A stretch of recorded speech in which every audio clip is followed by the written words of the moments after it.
Assalamualaikum warahmatullahi wabarakatuh. Salam, Om Swastiastu, Namo Buddhaya, salam kebajikan. Di sini saya sebagai ketua kelompok analisis kelompok 9 dengan kasus pelecehan seksual terjadi di kalangan cosplayer.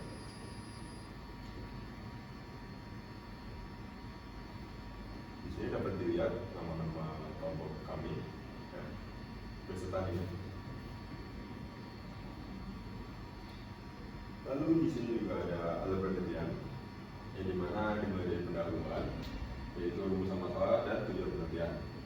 Jadi dengan metodologi penelitian, yaitu metodologi penelitian, data dan sumber data, dan terakhir teknik pengumpulan data. Lalu lanjut ke bagian hasil dan pembahasan. Di sini ada hasil penelitian dan pembahasan studi kasus.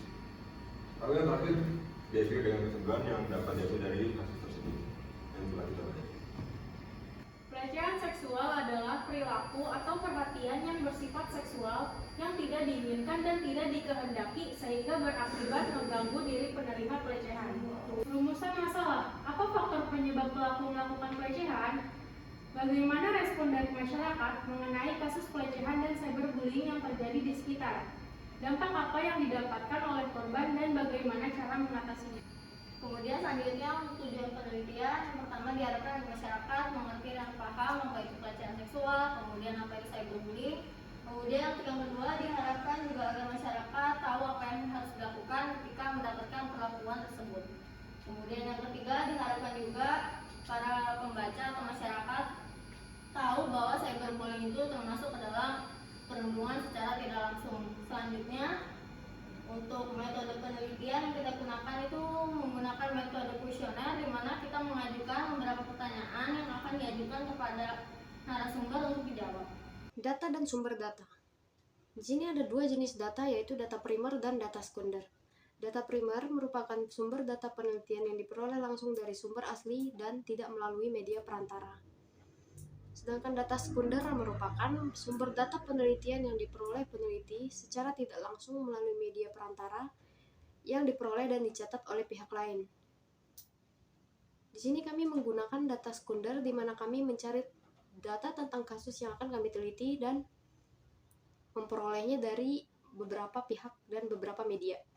Teknik pengumpulan data. Teknik pengumpulan data kami menggunakan metode observasi, di mana kami mengumpulkan informasi melalui beberapa narasumber agar kami dapat mencari faktor pemicu kasus, bukti yang diperlihatkan oleh korban, dan tanggapan masyarakat sekitar tentang kasus yang sedang kami teliti. Lalu kita masuk ke hasil dan pembahasan.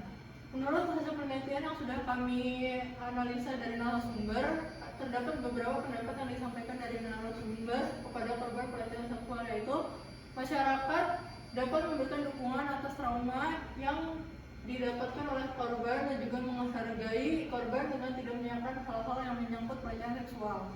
Narasumber juga memberikan pendapat atas pelaku kekerasan seksual seperti memberikan sanksi sosial kepada pelaku sehingga pelaku dapat jerah dengan tindakannya. Narasumber merasa hukum bagi pelaku kekerasan seksual masih belum cukup untuk membuat pelaku jerah, bahkan belum dapat mengurangi adanya kasus pelecehan seksual yang terjadi di manapun. Hasil dan pembahasan.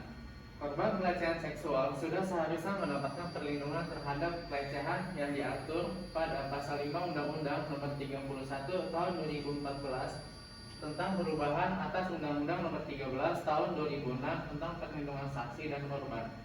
Juga pada pasal 6 Undang-Undang Nomor 31 Tahun 2014 tentang perubahan atas Undang-Undang Nomor 13 Tahun 2006 tentang perlindungan saksi dan korban.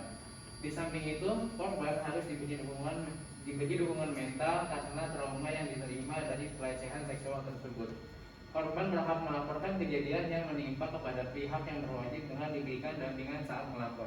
Selanjutnya, pada pembahasan studi kasus, seperti pada seseorang cosplayer laki-laki bernama Ruki asal Bandung, ia melakukan tindakan pelecehan seksual kepada cosplayer perempuan lain yang umurnya masih jauh di bawah umur sang pelaku. Korban rata-rata masih berumur belasan tahun, sedangkan Ruki sendiri sudah berumur 30 tahun lebih. Dia melakukan tindakan pelecehan seksual melalui media sosial berupa Instagram dan mengirimi sang korban sebuah pesan berbau seksual dan mengirimi korban sebuah foto yang membuat korban tidak merasa nyaman setelah mendapatkan pesan dan melihat foto tersebut.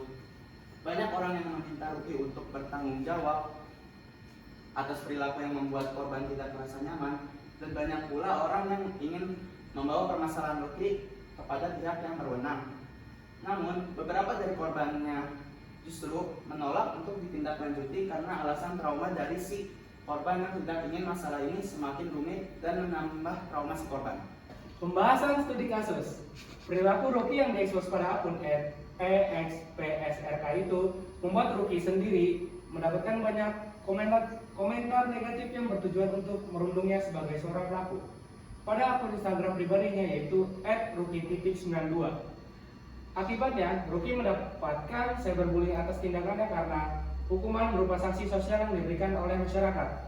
Beberapa penggemar Ruki pun mengaku sangat kecewa atas perbuatannya kepada para korban tersebut dan ikut memberikan komentator negatif kepada Ruki.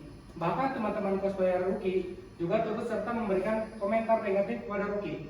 Sebagai bentuk ungkapan perasaan kecewanya kepada Ruki, hal ini membuat sang pelaku tidak bercosplay kembali dan sudah dipastikan tidak datang ke event atau acara cosplay manapun. Karena pihak penyelenggara event menyantumkan namanya ke dalam daftar hitam atau yang biasa disebut blacklist. Kesimpulan, dalam kasus ini narasumber menyetujui bahwa memang kasus pelecehan dan perundungan merupakan hal yang sering terjadi dimanapun dan kapanpun, baik dari orang terdekat maupun orang asing. Bahkan ada narasumber yang mengakui pernah mengalami kasus pelecehan, namun beliau hanya bisa diam dan berpura-pura seakan hal tersebut tidak pernah terjadi.